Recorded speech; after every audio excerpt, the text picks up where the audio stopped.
Lucie Castet se dévoile. La candidate pour être première ministre suite à la démission de Gabriel Attal et au résultat des élections législatives était encore inconnue aux yeux des Français, il y a encore quelques semaines.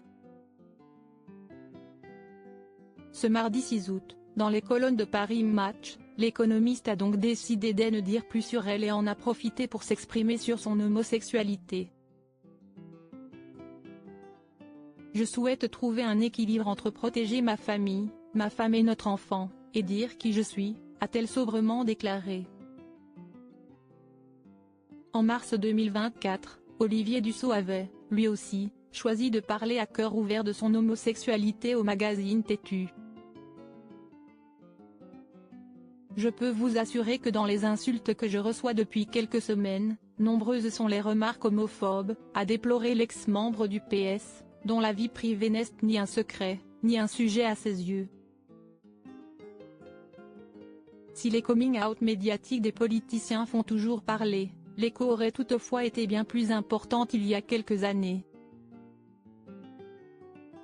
Mais aujourd'hui, pour la nouvelle génération de politiques, le sujet est presque devenu banal. Clément Beaune, Franck Riester, Yann Brossat ou encore Mélanie Vogel ont tous évoqué publiquement leur homosexualité ces dernières années. Preuve que les mentalités ont évolué dans la société comme dans le milieu politique. Je suis gay et je l'assume, avait révélé Clément Beaune il y a 3 ans, dans Têtu également. Aujourd'hui cela paraît banal de le dire, mais ce n'est pas une évidence. Les coups, la violence, le rejet, ça existe en 2020, rappelait toutefois l'actuel ministre des Transports. Pour son collègue Gabriel Attal, l'épisode a été plus violent, il a d'abord vu Juan Branco, son ex-camarade de classe, à hauteur sa relation avec Stéphane Séjourné, avant de ne parler publiquement. Florian Philippot a de son côté été outé par Closer en 2014.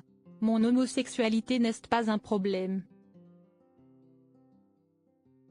Je suis un homme moderne, je vis au XXIe siècle, dira-t-il 2 ans plus tard.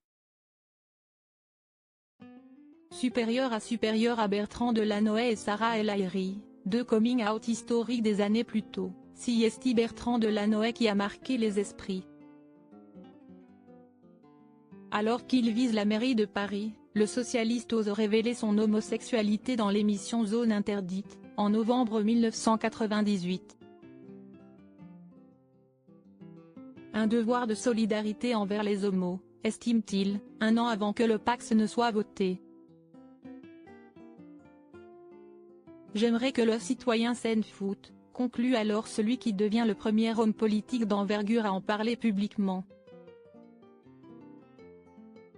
Il sera suivi par des visages bien connus de la sphère politique, comme Roger Carucci, Frédéric Mitterrand, Jean-Jacques Ayagon ou encore Sarah El Haïry, première ministre à sortir du placard.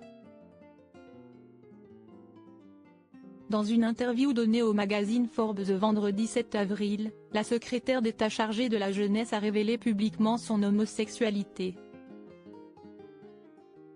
J'essaye de ne pas lire car je sais que Twitter n'est pas la vraie vie.